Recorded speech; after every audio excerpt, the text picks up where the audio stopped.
সাবেক প্রধানমন্ত্রী BNP chairperson Begum Khaleda জিয়ার সুস্থতা কামনা ও বিএনপির জাতীয় স্থায়ী কমিটির সাবেক সদস্য, সাবেক সাংসদ ও সাবেক মন্ত্রী সালাউদ্দিন কাদের চৌধুরীর দশম মৃত্যুবার্ষিকী উপলক্ষে দোয়া মাহফিল রাঙ্গুনিয়া উপজেলার সরববাটা ইউনিয়ন মরহুম জাবের আহমদ চৌধুরীর বাড়ি ডিসেম্বরের 7 তারিখ বৃহস্পতিবার 2 অনুষ্ঠিত।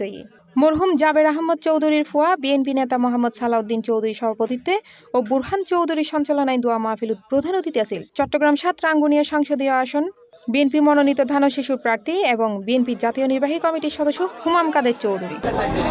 আজকে সরববাটায় আসার উদ্দেশ্যটা ছিল, এই প্রোগ্রাম আমরা অনেক আগে ডিক্লেয়ার করেছিলাম, এটা প্রায় সপ্তাহ দেড়েক আগে আমরা ডিক্লেয়ার করেছিলাম যে এখানে নির্বাচনের কার্যক্রম আজকে থেকে শুরু হবে।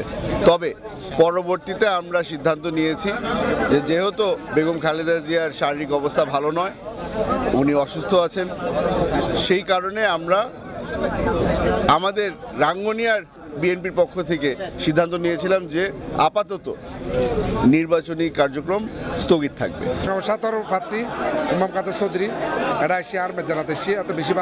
আসসালামু আলাইকুম। আজকে সিদি রাঙ্গুনিয়ে অনর বুরহানের দাওয়াতে যারা আসছে সবাইকে আমার আন্তরিক মোবারকবাদ জানাচ্ছি। উক্ত দোয়া মাহফিলত জেলা, উপজেলা, ইউনিয়ন ও ওয়ার্ড পর্যায়ে বিএনপি যুবদল, ছাত্রদল, জিয়া মঞ্চ, স্বেচ্ছাসেবক দল ও অঙ্গ সংগঠন ও বিভিন্ন স্তর নেতৃবৃন্দ উপস্থিত আছিল। শেষে বিএনপি চেয়ারপারসন সাবেক প্রধানমন্ত্রী বেগম খালেদা জিয়ার সুস্থতা ও সালাউদ্দিন কাদের চৌধুরীর রুর মাগফিরাত কামনা করে দোয়া মুনাজাত করে মুফতি দিলদার বিন কাশেম। সি+ টিভি, চট্টগ্রাম।